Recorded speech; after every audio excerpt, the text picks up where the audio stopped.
Congratulations, Bianca! Hindi ko akalain na magpapa-welcome dinner ka para kay Jacob. Totoo, huwag mo kaming kakalimutan pag umasenso ka na.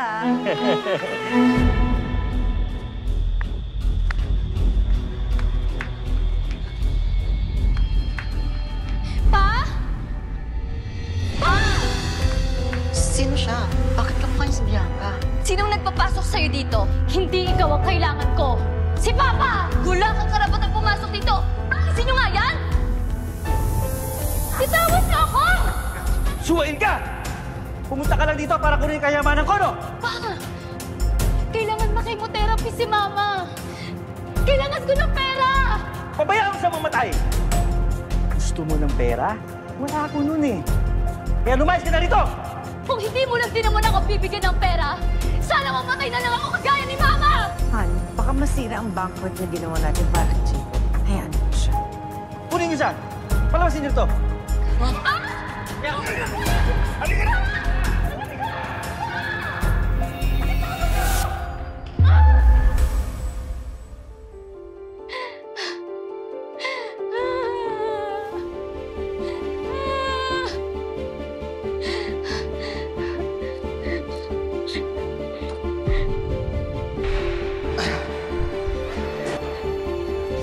Sino ka?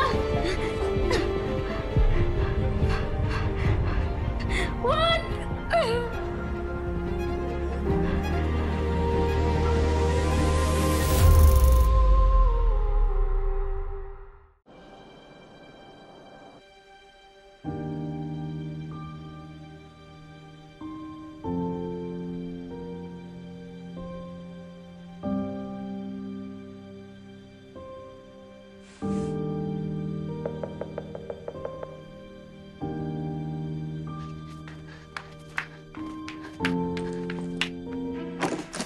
Isabela!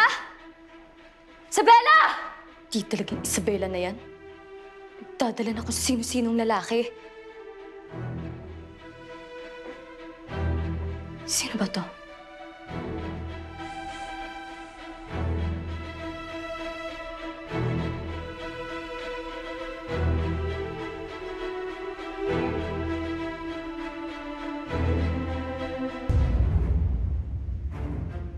Hala, siya yung tagapagmana ng kumpanya.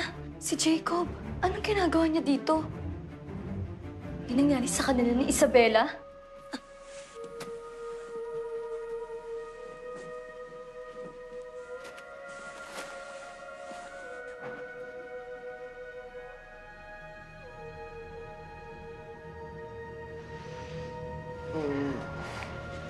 Bianca? Gising ka na?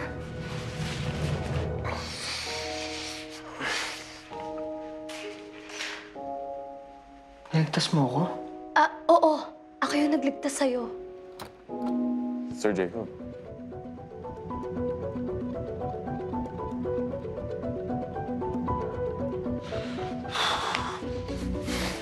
Saan ka pupunta?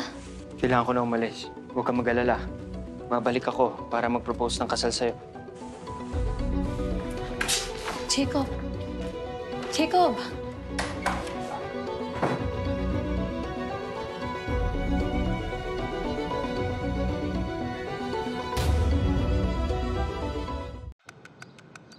Asan ba si Christina? Siguraduhin yung maayos ang buong bahay, ha? Ay, ma'am, huwag po kayong mag-alala. At sisiguraduhin po namin na pagdating ni Mr. Jacob ay wala na po kayong alalahanin. Good. O sige na, ayusin mo na yung pagkain sa loob. Sigurado ka bang darating si Jacob para mag-propose? Sabi niya. Ma, parang si Jacob na ata yan. Narinig ko. Okay lang ba yung buhok ko? Pa! Pa! Isabela, anong ginagawa mo dito? Di ka pa rin ba talaga titigil? Hindi ikaw ang kailangan ko. Pa! Kung mamumukaan at maaalala ni Jacob itong si Isabela, malalagot tayo. Umalis ka na! Anong nangyayari dito? Pa! Pa! Asawa mo rin naman dati si Mama, di ba? Tulungan mo kami. Gagawin ko ang lahat ng gusto mo. Bigyan mo lang ako ng pampagamot kay Mama. Maawa ka pa! Malaking event ito para sa pamilya natin. Palayasin nyo na yan! Hindi ako aalis dito hanggat hindi niyo ako binibigyan ka ng pera! Umalis ka na. Dapat lang mamatay mama mo. Tayo mo umalis. Sige, tuturuan kita ngayon ng leksyon. Kapal ng mukha mo! Sumasagot ka ba? Papatay ko kayo mag-ina! Itigil mo yan! Jacob, mali yung iniisip mo, ah. Anong klaseng pamilyang to? Nagpaparusa ba kayo? Hala, baka napansin ni Jacob na may gulo. Hindi niya pwedeng makita si Isabela. May misunderstanding lang kami. Misunderstanding? Yes, misunderstanding na ito. Hindi ka naman nasaktan eh, di ba? Isabela, halika na. Ibibigay ko na hinihiram mong pera. Huwag ka nang maingay. Ibibigay ko na sa yung pera. 100,000. Hindi yun sapat para sa surgery ni Mama. Wala akong pake. Papalakihin mo pa. Dinadilay mo lang ang pagpapagaling ng Mama mo. Sige, basta ibigay mo na ngayon na.